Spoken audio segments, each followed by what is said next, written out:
we would really like to have your suggestions. So we've left some room there.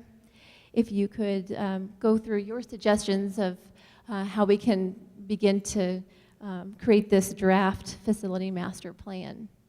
And if you have any questions, please just wave one of us down. Thank you. Okay, and Rod is going to come back up to talk to us a little bit more about the survey. I'm actually not going to talk to you about the survey. I'm going to answer a question that apparently came up at several of the tables. There was apparently a little bit of a discussion that maybe the positive nature of the results were due to the survey being mostly of parents rather than non-parents and kind of general from the community. I didn't talk much about the demographics of the survey results as they mirror the voter registration list in the overall community.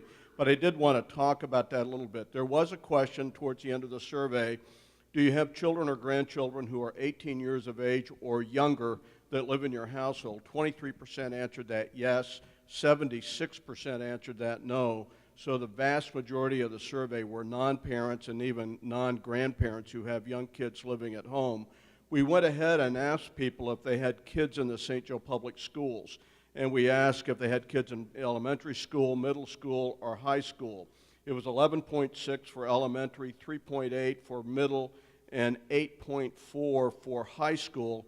If you add those all three together, that adds up to 23.8%, a little higher than the 23.3 that had kids under 18. But you got to remember they could answer some of those questions twice. I could have an elementary kid at home and a middle school kid at home.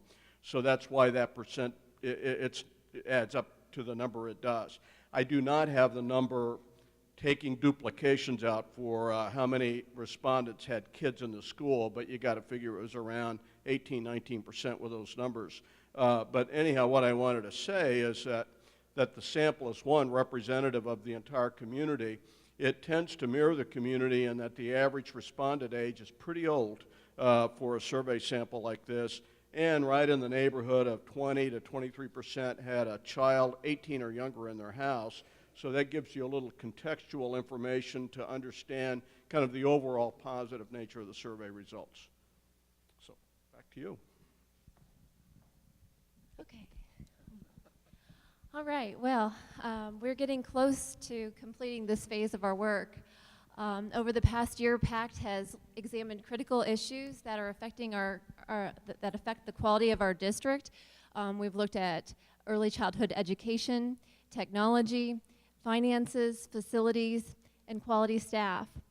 And through the presentations and through we've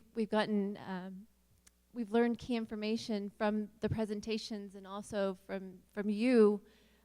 From your decisions and your small group work activities. So I want to thank you for participating.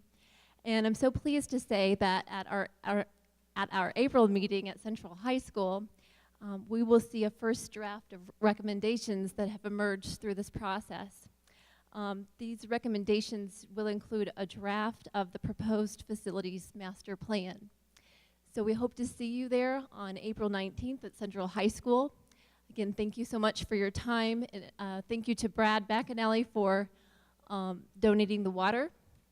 And have a good evening.